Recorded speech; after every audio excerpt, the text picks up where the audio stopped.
Maybe some deadlock. But this is the last stream before I head off, so... Alright, let's get into it. This is the finals from the Pigasaurus Monday weekly that happened on Monday.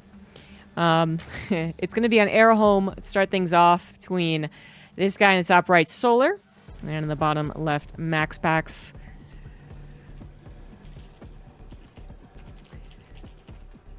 So Solar seems to be one of the more dependable Zergs to actually sign up and play.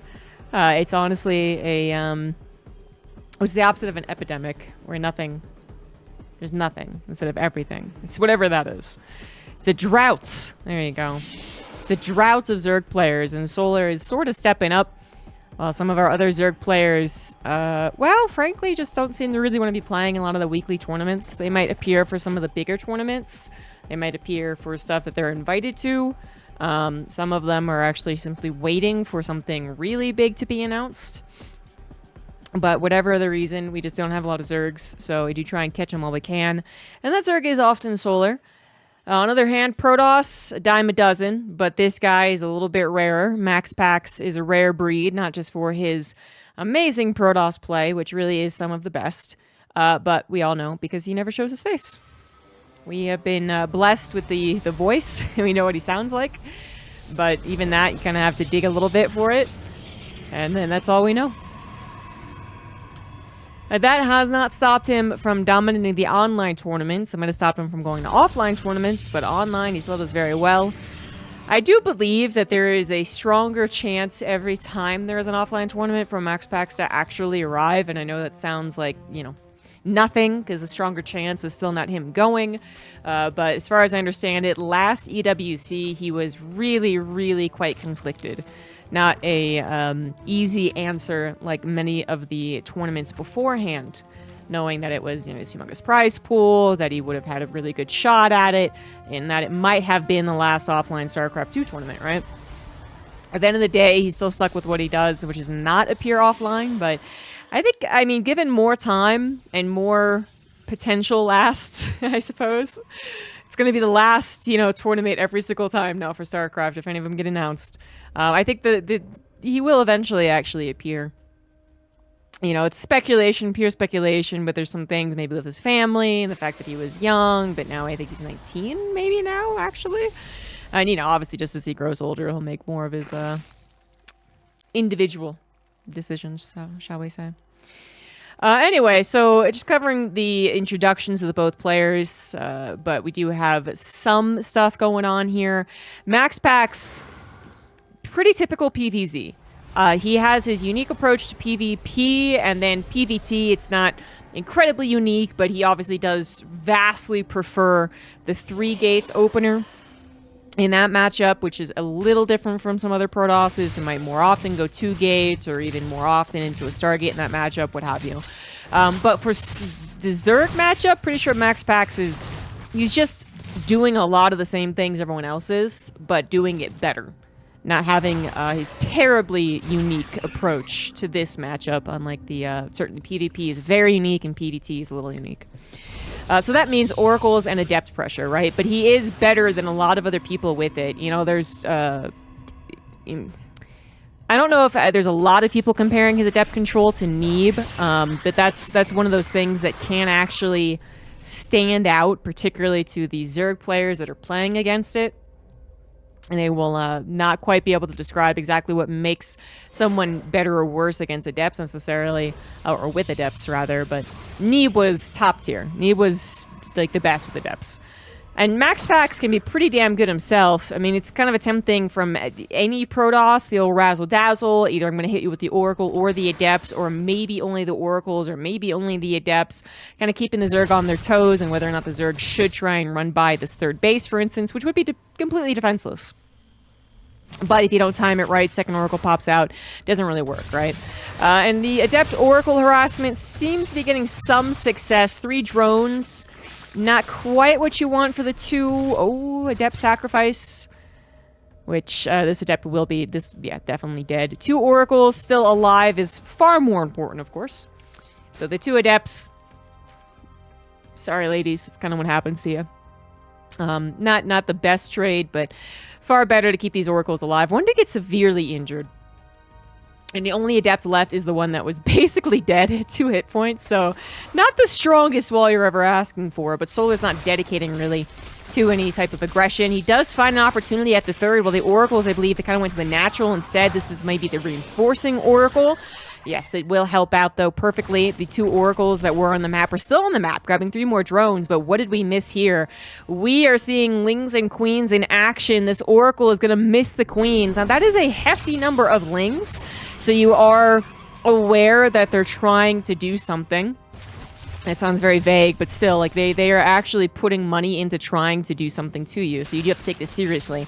Any gaps of warp-ins that you might have taken to afford some technology, maybe you don't take those gaps anymore, right? So adepts being the best thing you have in this early scenario, those are getting warped in. Shield batteries obviously getting warped in.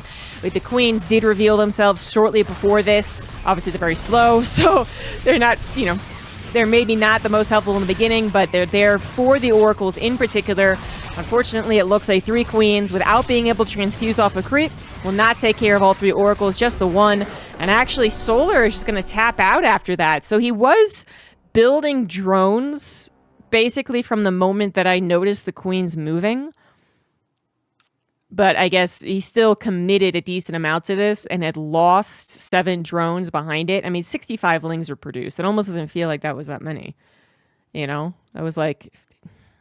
I'm surprised at 65 lings. I thought more like 20 or 30 lings. But yeah, that's a lot of not drones to have made for a completely ineffective attack. Wow. Easy first game for MaxPax there. Solar trying a earlier all-in than he usually does in this matchup, and it does not work. Game number 2 here. In the bottom left, it is Solar. In the top right, it is MaxPax. So MaxPax scouted the surplus of lings. Then I believe he scouted the actual queen pool. He might have also noticed the lack of queens with his oracle harassment. I'm not completely sure, but that could have been a tip-off. Because it did seem like those shield batteries were coming down just before the queens really made an appearance on the front. Could be, might have missed some glances or whatever there, but because MaxPax did have all of the adepts he could warp in that period of time, again, no skipping to wait for stalker production, for instance, like, it is very feasible that you're gonna wait for those gateways that were on the production tab to finish, before warping in, you know, the 6 stalkers at a time with the bank that you had accumulated, or you were gonna add in... I mean, he had Blanket +1 on the way, so I'm not thinking of too much more that he could have added in, but there are still gaps in Protoss production and that are very purposeful that could hurt you. And then, of course, not just the production of units is important, but the shield batteries as well.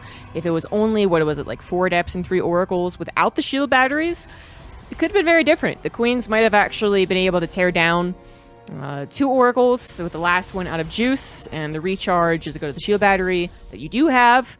Does it go to the oracles? Probably the oracles of all the queens that died, but it makes it an even tougher decision. And SimCity. SimCity was also very helpful right there, right? The lings never got a full surround on the adepts or on the static defense to take it out nice and quick. So it looked like a really lackluster attack from the Zerg, almost like a, why would you even try that? But in a similar vein, what I was talking about, or the same idea with, like, you know, there's gaps of Protoss production. They might be waiting for gateways to finish. They might be using their oracles offensively. They might have used their adepts offensively and suicided them and said, okay, I don't need to replace those. I'll be fine. The Zerg player can find that little spot in the armor that's not protecting you at that right moment. And it would have been surround on the adepts, no shield batteries to help out. Suddenly, you can't get enough warped in to save a third base completely surrounded by lings. And at the very least, the third Nexus is dead. Which was probably Solar's target. And while he was droning up behind that, it wasn't... I mean, it clearly was all in because it didn't work and then he tapped out. But it wasn't like everything all the time, always, this is going to work and kill the guy or I'm tapping out. It's more like this has got to kill the third Nexus or really cause a lot of disruption. Which is a little bit lower of a bar, I guess, to have that attack work. But yeah. it just worked none at all. And I don't think that Solar will be trying that particular attack again. He has been throwing out a lot of Ling Hydra dedicated attacks in this matchup. Something that MaxPax will probably be familiar with and be on guard for. Instant charge up on the Oracle as it sends on out.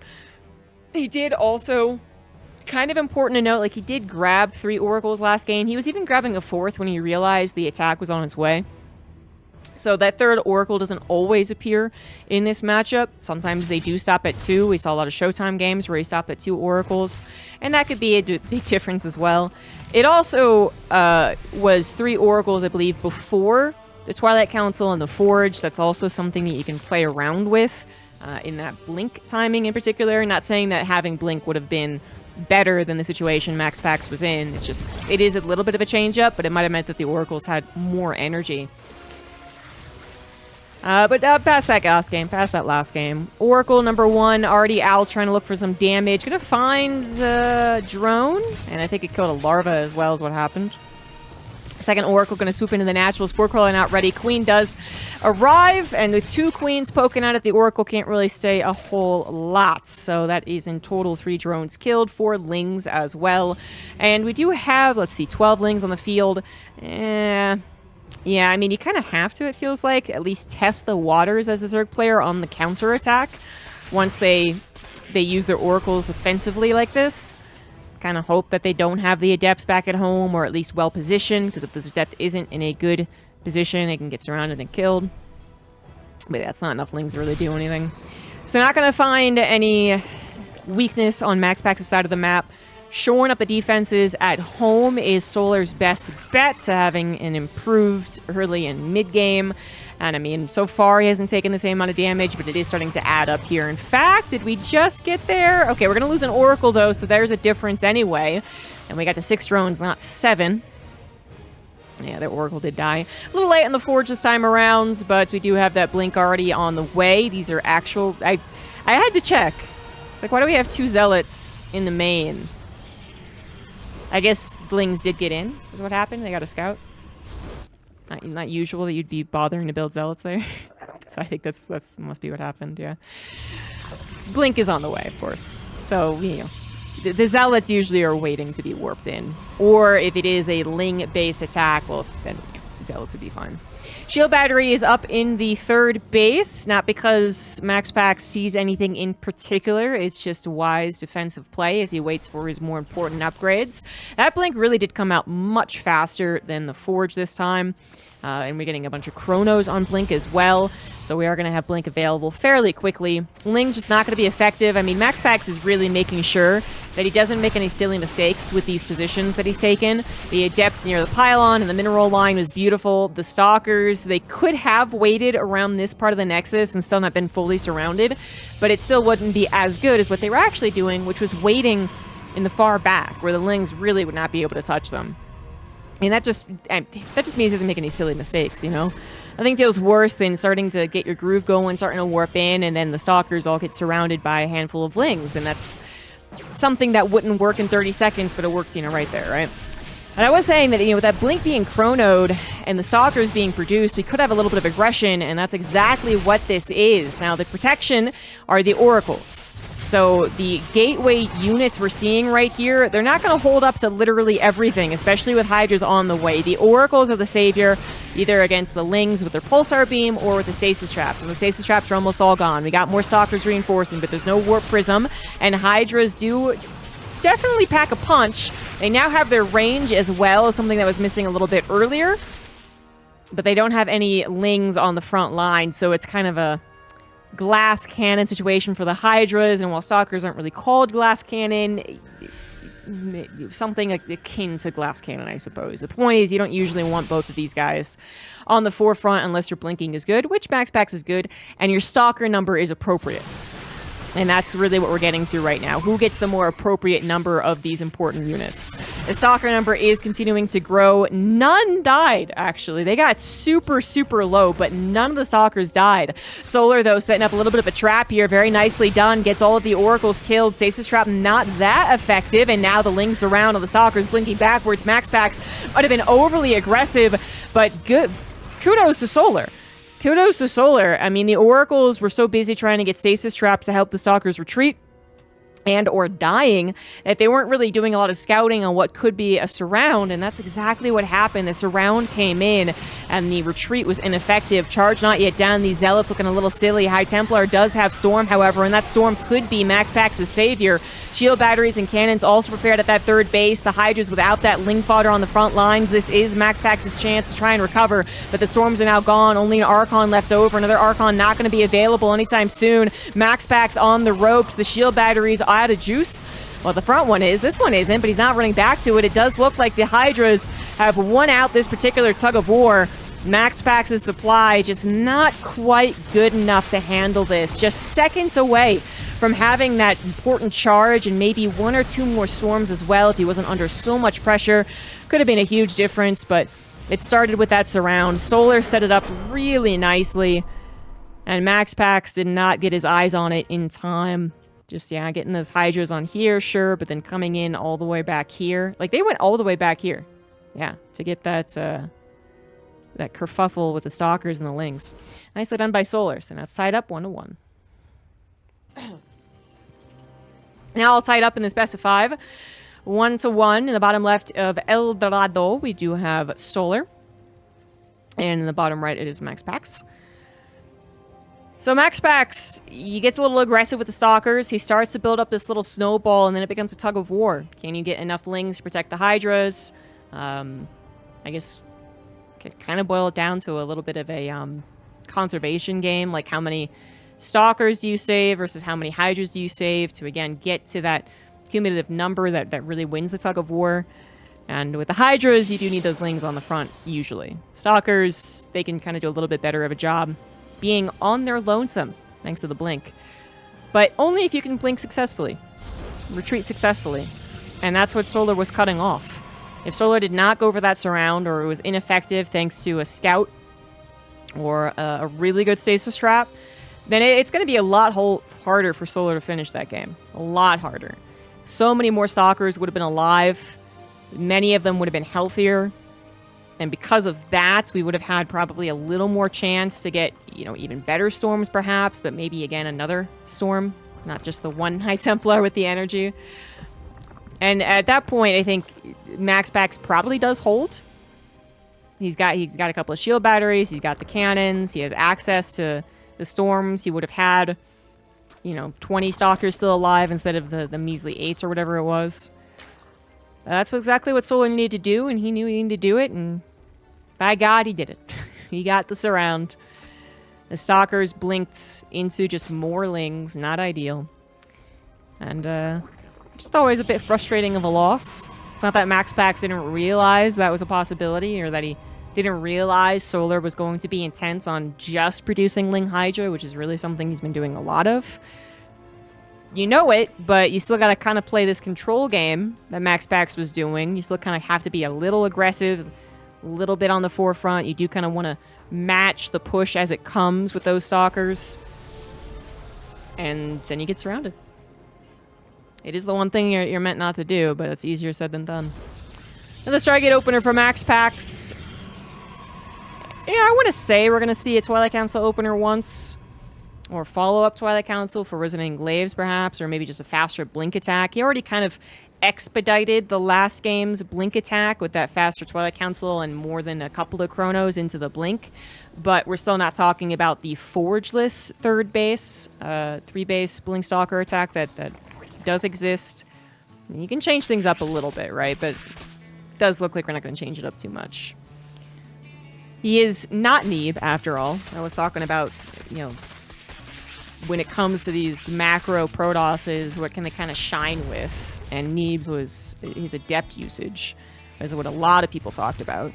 MaxPax isn't quite there. It's more just like an overall. He's very good. But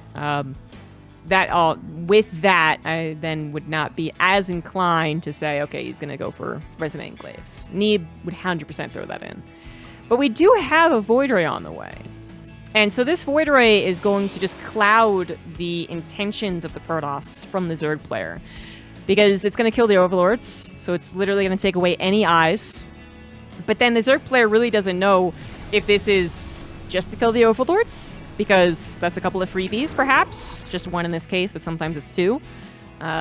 Because they want you to believe that there's something more nefarious than a third base on the way. Or because there actually is something being hidden that's very bad for you behind this Void Ray. You just wouldn't really know. The Sling is going to try and scout the third Nexus. That will be denied. It is inevitable that the Zerg will scout the presence of a third, but the presence of a third still doesn't necessarily mean that it's all hunky-dory. Like, we could still have Twilight Council researching Resonant Enclaves instead of the Oracle that just popped out. Or, again, that faster blink or something, right? But it is an Oracle. It is producing probes. It is very much a legitimate third base. Twilight Council and Forge coming down at the same time. Solar had to deal a little bit with the Void Ray, so that did distract him the tiniest little bit. So far, a perfect game from the Protoss. One drone killed, one Overlord, one Ling. But with only one Oracle, you don't expect too many drones to go down, and I was prepared to say a Void Ray is not usually good at killing drones. It did manage to find the transfer point, which was quite clever of it.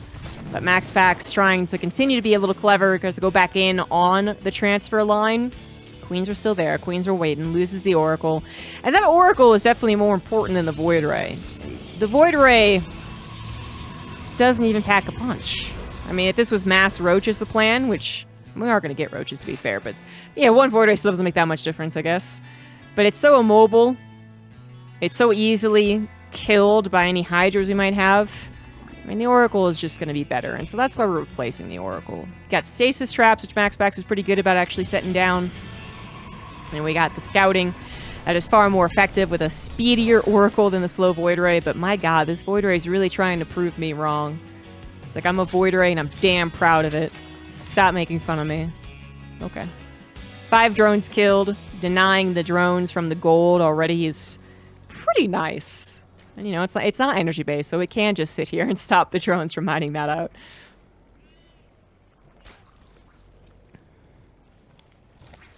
Another Oracle, fresh off the Stargate. Accidentally runs into the Queens, but gets Revelation off and scouts the 4th base intention. We still haven't had a direct scout in the Roach Warren. No, we did. The Void Ray got close enough. This Void Ray continuing to prove me wrong. But we don't know if there's anything else beyond that. What we'd like to be checking now, I think, is the Protoss player. Are you just spamming the Roach button? And that is currently what Solar is doing. Roaches and Overlords, because Roaches take up a lot of supply. And the Void Ray is going to see no Roaches pop. Killed an Overlord, which is nice. MaxPax should be most on guard about this Roach as well. In fact, we got Overlord speed on the way too, so we're going to be including some Oracle, or the Queens, to deal with, yes, either the Oracle or the Void Ray.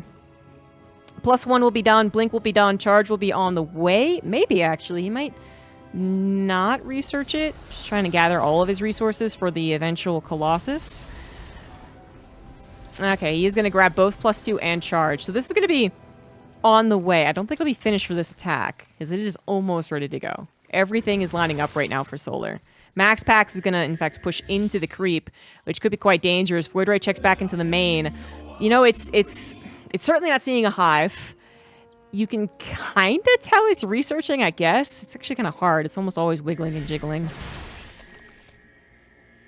This Roach number, oh my god, this is, oh gee, oh my, this is very, very dangerous. The Oracle scouts the rest of the army. Okay, that's really important. The Stalkers were already running away by the looks of things, but now they really need to be careful. 4th base is canceled. MaxPax had no idea about this. That Charge on +2, not going to be helpful right now. The Colossus is only on the way. That will be extremely helpful when it actually pops. But can it help in time? Immortal on the front line going to be targeted down. Only 1 shield battery available in that 3rd base. Recharge is going to have to go down as well. Another cannon might be able to help out. Pulsar Beam from the Oracle helping out versus those Ravagers in particular, as the Overlord with the Queens was a little late. The Void Ray continues to prove me wrong and is an excellent addition as it catches the reinforcements behind the Queens, kills a couple of units there. So far, the Stalkers have survived, blinking back, but they are going to run out of room very, very soon. Have they bought enough time? Colossus from the high ground going to help out with a shield battery. Very nicely placed.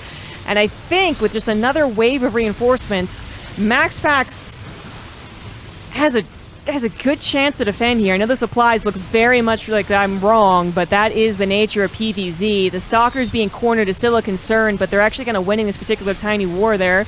Queens do finally shoot down that Void Ray, and the Colossus also being attacked, getting very low. But we split the Zerg army so much, and they just are less effective when they're split. The Queens, out of juice after being allowed to transfuse.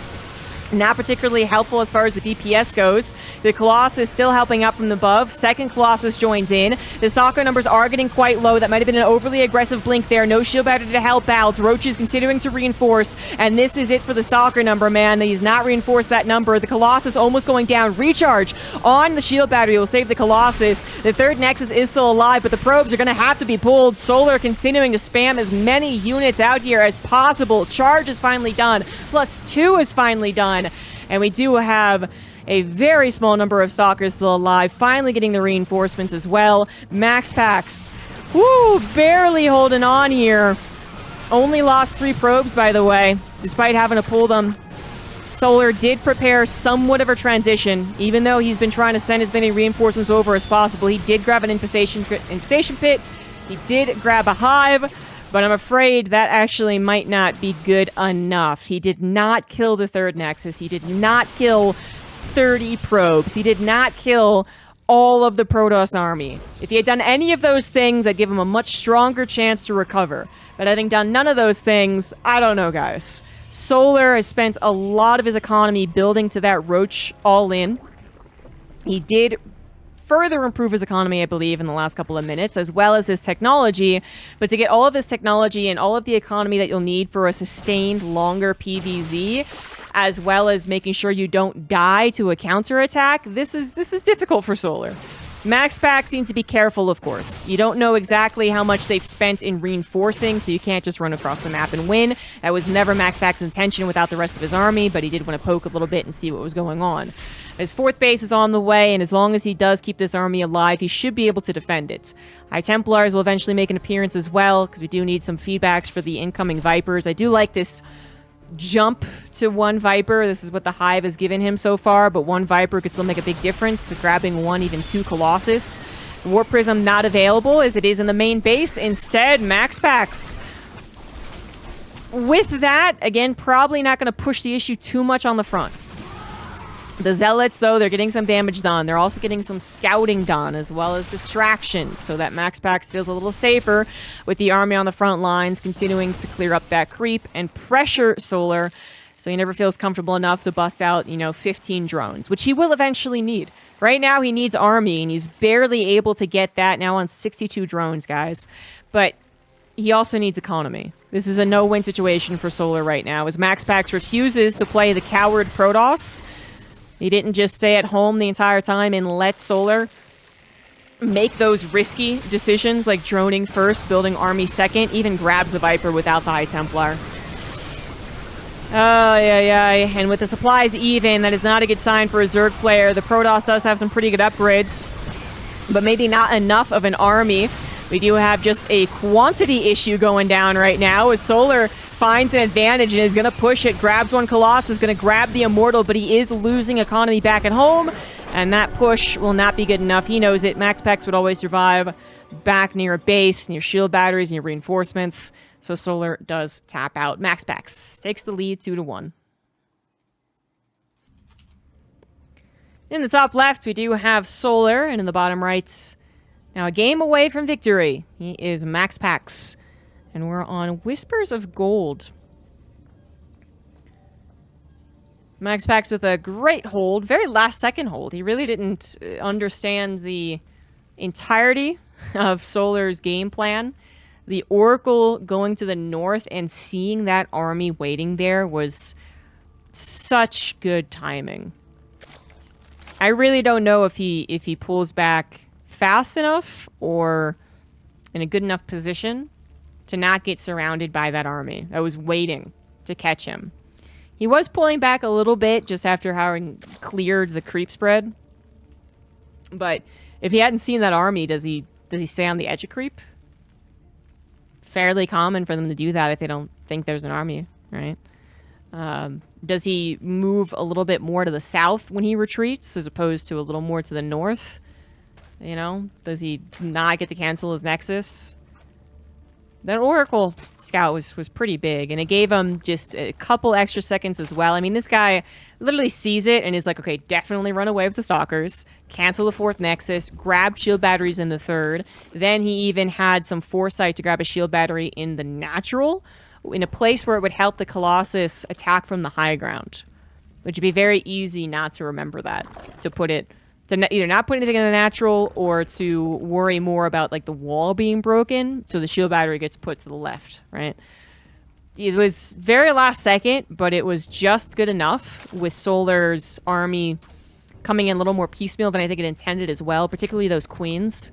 The Void Ray got to be so much more helpful than I ever gave it credit for. And even the Oracle was able to kill, I think, at least one Ravager before it died, or before it had to run away. It died later. It might have even killed 2. All in's gonna be Void late game Zerg. I have no doubt about that. I haven't really speculated as to the reason that Solar shows off all these all-ins, but mostly because I feel like it didn't have to, I suppose. I think a lot of people would agree, a lot of Zerg players as well, that late game versus Protoss is just not any fun. Whether it's balanced or not is not even maybe the main question, which, I think, you know, you could get different answers on that one, but it's not fun for the Zerg, which I've always felt whenever I've tried to play Zerg, my least favorite race, and so late game's even more miserable for me. But for a lot of Zerg players, a lot of the history of this matchup has been avoiding terrible late games. The split map, mass air army, mass static defense, bullshit.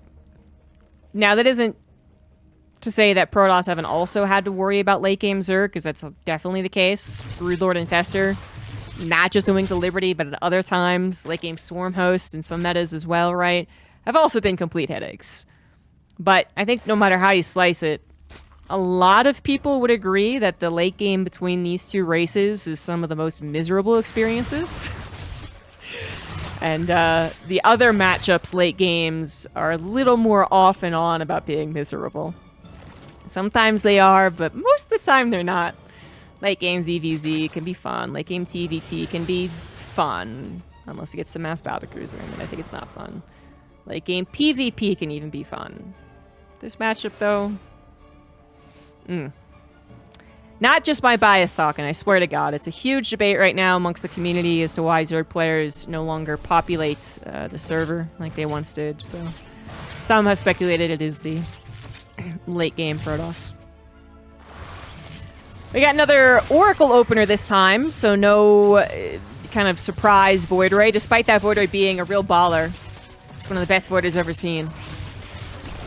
Adepts, unsuccessful in the main, only grabbed 2 drones for the efforts. The Oracle had to run away. Usually I'd kind of want a combo, especially if the Spore Crawler wasn't complete yet.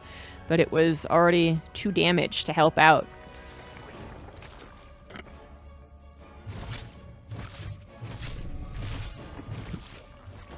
Second Oracle. Also going to take some hull damage, unfortunately.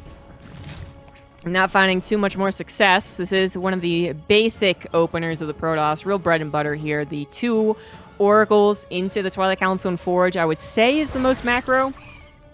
Most typical. And then there's some change up again on the 3rd Oracle, Forge, yes, no, Twilight Council timing that can happen off of this. It should be Blink. And we'll probably see a very similar setup to the second. Well, the first game kind of ended before it began. So I'm going to say the second, even though that was a faster Blink in that second game. And MaxPax was perhaps more aggressive with it too, and that's kind of what led him into that surround position. But it'll be probably similar. Like, he might try and poke and prod on the front of the creep spread with his oracles protecting him, even more mindful of potential surround. But if he's thinking that the timing will work in his favor initially, because Solar is going maybe into Hydras again, he would be wrong about that. Roaches are once again on the docket like last game for Solar. MaxPax, not quite seeing that yet. It is in the front, so certainly not impossible to scout. And it would be nice to scout, but you still need to scout if they're actually producing nonstop roaches. The 2 oracles are still alive, though, so it gives me a little faith that it will be scouted. 2 adepts get into the third base at the same time as Lings get into the Protoss's third base, so both of them dealing some damage here. Looks like just barely MaxPax will get the win on that. He killed 6 drones versus 5 probes, but very, very small difference. We are not getting a ton of roaches produced instantly. This is not going to be like last game. The roach warren coming down, a little more protection. You can wait until you want to build those roaches to guard your hydras, but it is available in case something particularly bad was happening. But again, MaxPax not pushing the issue on like a faster blink, not bringing a war prism here. This is a little hit squad to stay around the edge of creep, wave your hands in the front of the face of the Zerg and say, you can't touch me. And the Zerg player, well, they might not be able to touch the Stalkers. Just annoying, but that's life. But they might be still successfully building up quite a successful Roach Hydra army. There we go. Roach Hydra. +1 missiles on the way. Roach speed. Hydra range. MaxPax sees the Roach for the first time, so he knows it's Roaches, not right into Hydras. Does not know about the Hydra list end. We might need those Hydras on the front lines, though. I said that MaxPax was going to just wave his hands in front of his face, but he actually is kind of punching him right now. Seeing an opportunity as Solar was skimping on the army for a time. He did not build the Roaches as soon as he got the Roach Warren. And what was initially 7 Stalkers is now up to 20. Jesus. Has more. Yeah, that's actually it. Jeez Louise. Okay.